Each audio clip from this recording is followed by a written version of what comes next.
Bueno, muy buenos días. Hoy tenemos el gusto A de ver. tener en nuestro programa al doctor Mario Camaño. ¿Qué tal? Buen día, Mario. ¿Cómo Buenos, estás?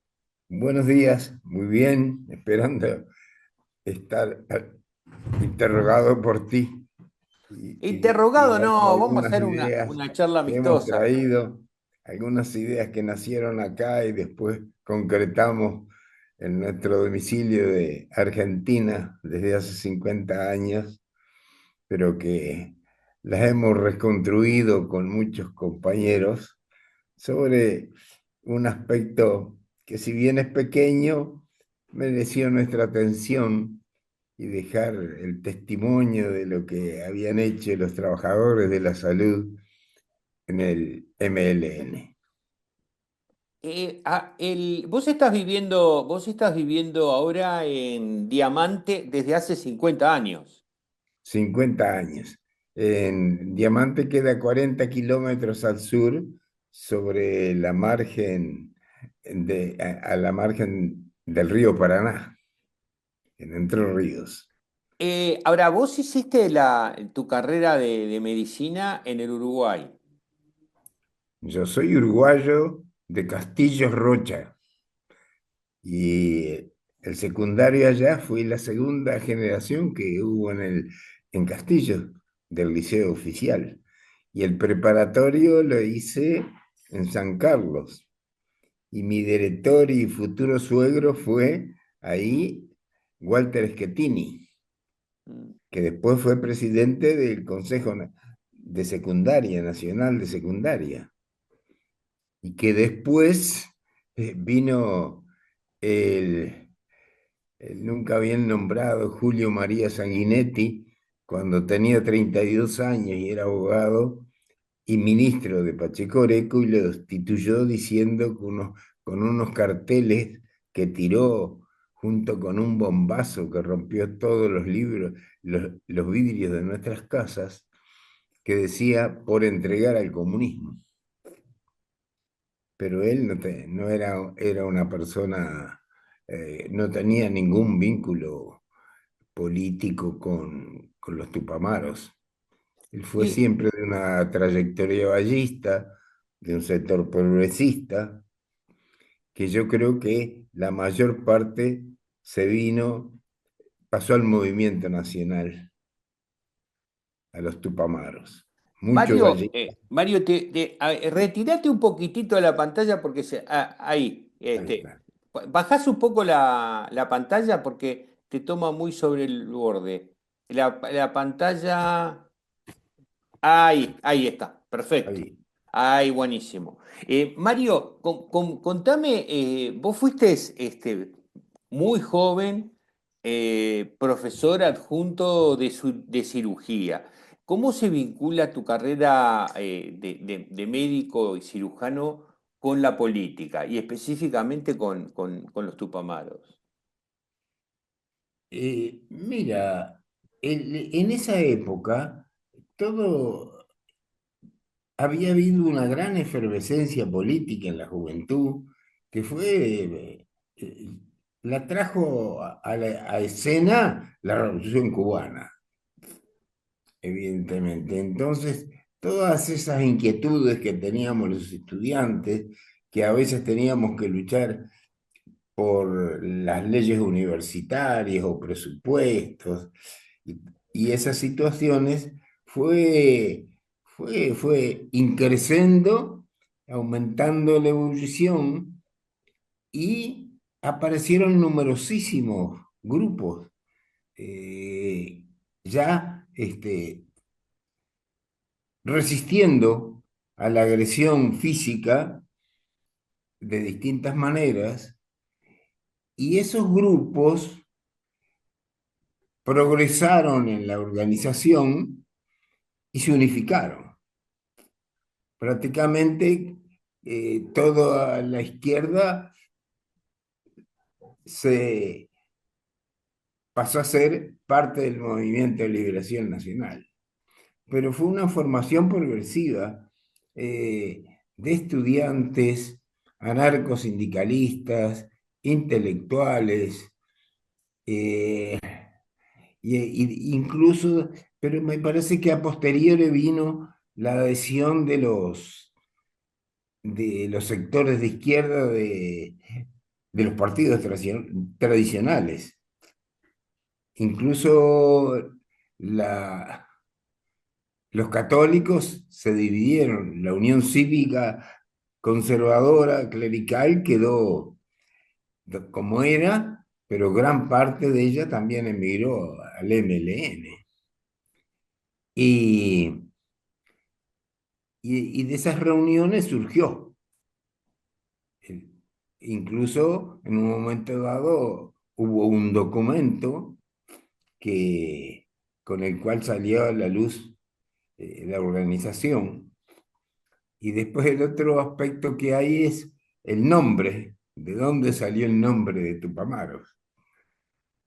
De Y eso en tu bueno, libro, en este libro que acabas de publicar, ¿lo tenés a mano ahí? sí, A ver, mostrámelo. lo tengo de Mataburro acá al A lado. ver.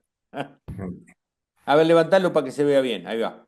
Sí, Ahí está. Ahí este libro tiene una introducción con este antecedente del nombre, ¿no? ¿Cómo surge? sí, sí, está escrito eso. De eso nosotros lo escribimos en base a los datos recolectados. Y uno de ellos, a mí me parece que en la historia de los Tupamaros de Fernández Huidobro hay una parte que lo concreta diciendo que la primera razón es porque no tenía el nombre. Y después que eso surgió de Rivero. Y después hay alguna derivación en el sentido de que puede confirmar que fue Rivero el que puso el nombre de Tupamaros porque su seudónimo era Ismael. Y Ismael, en el libro de Acevedo Díaz, aparece, yo digo, centenares de veces el nombre. Pero eso es el Montevideo ya en el año 60. Entonces, nosotros hicimos una investigación de dónde partió el nombre de Tupamaros y cómo llegó al Uruguay. Y evidentemente el nombre vino del Bajo Perú, de la zona del Virreinato de Perú, cuya capital era Lima, y que tenía dos partes. Esto me enteré, lo vine a saber después con estas lecturas, que tenía un Bajo Perú y el Alto Perú, porque todos conocemos el Alto Perú, pero no sabíamos, se nombra poco el Bajo Perú, que era la zona costera de Perú y Ecuador. Y en el Bajo Perú era que ahí nació este, Tupac Amaru, que fue el que movilizó políticamente a la mayoría de las tribus incaicas, reaccionando contra un poder muy opresivo que tenían los incas sobre las estructuras socioeconómicas y religiosas de la época. Tan es así que el imperio de los incas borró todos los idiomas de las diferentes eh, zonas y extensas zonas que tenían idioma propio y que eso desapareció totalmente. Es decir, que fue una conquista muy dura para los pueblos. Volvamos un segundito al Uruguay y a la incorporación, tu incorporación al movimiento. Ahí ya te incorporás como médico. Contame cómo es el tema de lo sanitario y esta incorporación. Sí, yo digo que en la tapa del libro francamente aparece dominante el término Tupamaros. Sí. Y yo digo que es, aparte de los significados políticos y definiciones que se han hecho, fue un término cautivante para, para, para los jóvenes en esa época. Y nos cautivó el hecho de que no tenía ningún sufijo, ni ismos, ni hitos, que era distinto a todos y que englobaba muchos, unificaba muchas ideas, y que no tenía razón de pertenencia con los partidos y estructuras políticas de la época. Y, y, el, y eso hizo que nosotros quisiéramos emular lo que se estaba haciendo y queríamos participar y no queríamos dejar pasar el tren que se venía, queríamos ser protagonistas. Y ahí, ¿cómo entrás vos? ¿Qué protagonismo tuviste? Protagonismo, no. Ahí entramos grupalmente, grupos de amigos y compañeros de trabajo del Hospital Pasteur, ahí funcionó un grupo que coincidíamos en ideas políticas, casi ninguno con trayectoria particular, de política partidaria. Ninguno, yo no recuerdo, ninguno tenía partido político. Pertenecíamos a grupos casi que ideológicos, más bien, que se fueron, que se fueron aunando, y bueno, y apareció también, no sé de dónde, esa idea de concretar la concretar y tapar el hueco que había, porque los compañeros ya había muchos clandestinos y necesitaban atención sanitaria, porque si no, ir a un hospital o a una farmacia ya era casi que entregarse a las fuerzas represivas. Y bueno, nosotros ahí en el hospital Pastera éramos cuatro, dos anestesistas y dos cirujanos, que hablamos entre nosotros. Después hablamos con Rómulo Rodríguez, que ese ya estaba adelantado, incorporado y actuando, y con Rómulo Rodríguez pasamos a un estadio superior en la organización y hablamos con Ismael Bassini, Falucho. Digamos, Falucho, tuvimos una larga entrevista en un auto forá que yo tenía por las calles de Montevideo, conversamos, y bueno, yo digo, le decía a él dio la bendición para que nosotros entráramos orgánicamente con una función específica, que era la atención sanitaria. Y yo en estos días he pensado que le falta otra parte. El título es corto, tendría que ser Atención Sanitaria Médico-Quirúrgica. Y esa adquisición que he hecho en estos 2, 3 días que he estado acá intensamente, debido a que había otras atenciones sanitarias que han quedado en el camino y que el libro lo escribimos justamente para no quedar en el camino perdida lo que nosotros habíamos hecho. ¿Y dónde atendían? Porque en el Hospital Pasteur no podían, ¿no? Nosotros, nuestra atención era donde estaba el compañero que necesitaba asistencia. No había hospital fijo.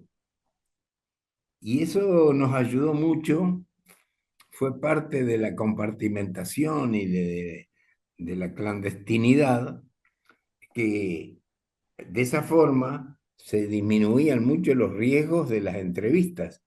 El paciente, el compañero no podía ir a un consultorio público hospitalario. Entonces, tampoco teníamos estructuras para hacer un determinado lugar equipado con material. Íbamos nomás con el aparato de presión y nada más. Y en caso de cirugías, ¿cómo hacían, Mario? Exactamente igual. El, el, el, el compañero llegaba a un local que seguramente eran locales del movimiento. Tampoco sabe, y nosotros no sabíamos dónde íbamos. No sabíamos dónde quedaba, ni qué compañero era, ni el herido, ni el que nos transportaba, ni el que nos atendía en esa casa. Y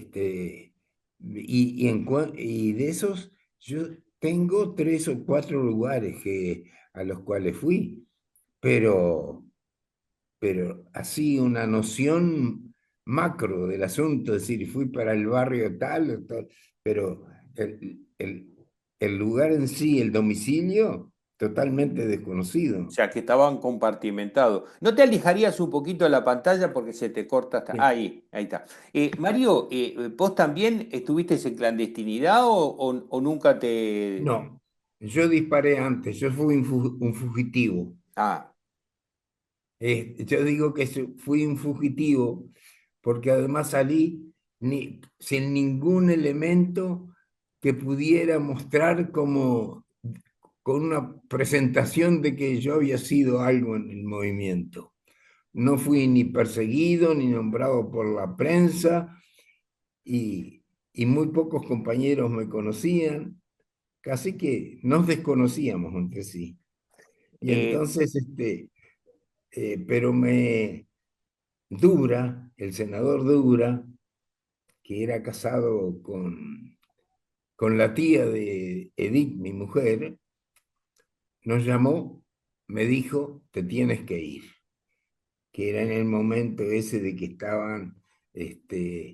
estaban los trámites entre el poder y los tupamaros, que se hacían entrevistas. Algunas de ellas se hizo en la casa donde vivía Dura, en Echevarriarza y La Rambla. El estamos domicilio hablando del año 72. 72. Sabés que se te ve la mitad de la cara. Vas a tener que irte bien para atrás. Ahí va. Y Sí, bajar un poquito la pantalla porque así no... sí. Ahí va. Así estamos. Mario, ¿tú conociste a Raúl Sendic? Yo a Raúl Sendic